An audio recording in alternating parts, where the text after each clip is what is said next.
Hello everyone and welcome back to my 40th year blog. I'm in a bit of a spotlight at the moment because I've got a spot going up here. That's terrible.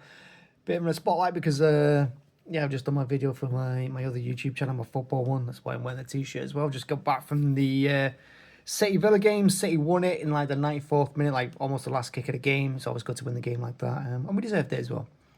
But I was thinking on the way back that it's actually the first City game I've been to since either February or January. It might be early February or even late January, which is mad. I have a season ticket, so I should go to every home game. But I've not been. I definitely didn't go one in March because my birthday was in March. I've not been to one since. So yeah, it was either February or January. And the tickets are so expensive. They're like £1,000 my ticket. So definitely need to make use of that more next season. But we've only got a couple more games now. I think it's 2 games left to go to. But yeah, big win for us. But anyway, that's something else. That's that. But no, it was nice to get out because it was just me and it was just nice to get out. And regardless of who, I think football. People say football is or sport in general. Because guys get into sports, don't they? And take it very seriously. And you always hear comments like, "It's not life." Football, it's just a game. Sports, just a game. But it's not really. It's like any other hobby that you have. You get into it because you love it. You're passionate about it. Obviously, I'm brought up on it. My dad used to take me to the games, before I could walk, and before I could talk. So yeah, you kind of indoctrinate it. It's a bit like a cult, I suppose.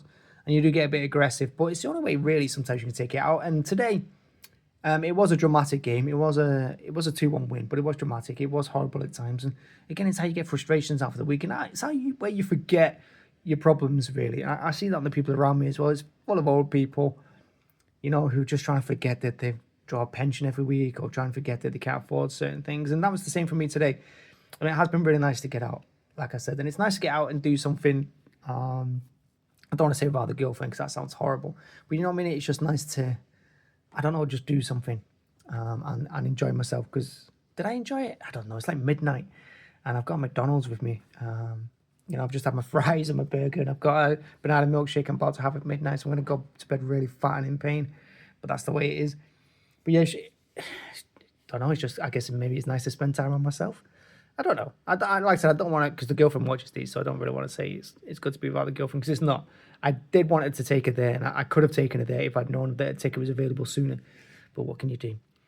Other than that, day's been quiet, just work-wise. Did a bit of work this morning, got some of that done. Did manage to go to Tesco as well, get a meal deal, of course.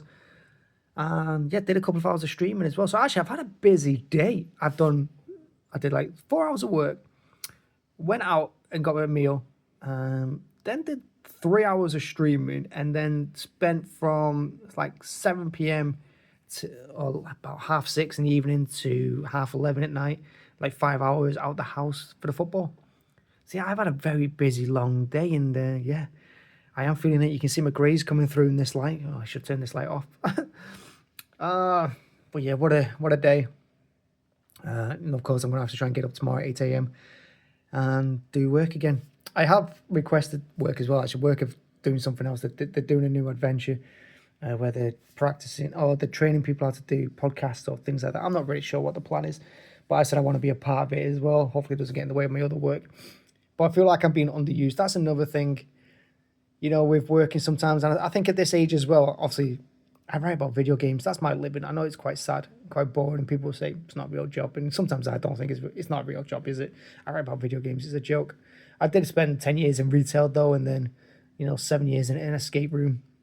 But my current job is just writing about video games, and it's unbelievable I get paid for it. But to be fairness, in fairness to me as well, I'm going on another rant here. It shows how late and tired I am. I'm not even doing my video properly. But I did... in my 20s, I think when I was 20 or 21, I started writing for video games, but for free. So I volunteered for about 10 years to write video games, and then I took a few years off, get paid for it. So maybe I've earned it. I don't know. But what was I saying? Oh yeah, you feel underused, and I think that's one of the things of getting older as well. These new people, writing about video games is a young person's game, isn't it? Blogging is a young person's game, and doing YouTube videos and talking about football. Maybe even going to football games themselves. It's for young people. It's not for us oldies, us reaching 40 and beyond. And I definitely feel like work are trying to not get me off because I'm freelance, I'm self-employed, so they can just sack me anyway. It doesn't really matter to them. You know, it's not a big deal on them. They can get rid of me anytime they want. But, you know, it's all about 19 years and 20-year-olds now. I see them joining the team, and I feel like I'm just pushed aside, and any idea I get is either automatically shut down, taken on board and given to someone else, you know, just ignored. That's how it feels at the moment with work, and it's pretty sad that. But I don't think that's just me, is it? I think that's whether I was in retail or not as well, it'd be the same. Unless you're the manager, no one cares about you when you're this age. How sad it is, and you know, I'm not even 40 yet. I'm gonna be 40 next year. That's sad. Anyway, that's it. Me rambling on. Like I said, I've just got to get up early and do some work now. Have my milkshake, brush my teeth, go to bed. That's my plan. Thank you very much for watching. Thanks for checking out. I know it's been a ramble, but like I said, it's coming up to midnight and I've had a long day. So thanks for watching. I don't know what else to say to you. I'm just going to have my milkshake. So Daniel, when you're watching this next year, just remember today was... How would I describe today? Busy. It was busy. A good busy. I guess maybe that's another thing when you're hitting 40. Being busy of any kind is a good busy. And maybe that's something now I should look at when I do family stuff with the girlfriend as well. Whether it's her family or my family. If we're busy that day or we're busy that week when we have to go out 4 or 5 times a week. Because like I said, this time last year, I wasn't leaving the house at all. I wasn't even going to Tesco. I was just, you know, doing nothing all day. I was just spending all like 23 hours a day at home, 7 days a week. Pretty sad, really. And this year, because I've got a girlfriend, you know, we're sometimes like, I've been out of the house 4 or 5 days in a row. And I've got to remember, sometimes busy is good, especially at this age. Busy means that someone loves you, somebody wants to see you. And yeah, that's a good sign. Honestly, it's a good sign because, you know, you don't get new friends really, do you, in your late 30s and early 40s. You don't make new friends at this age. You can only lose them. And I've definitely lost quite a lot to starting families and things and getting married. So yeah, take this as a good sign. It's a good busy. And today is a good busy. Remember that, Daniel. Today is a good busy. Thank you very much. Bye-bye.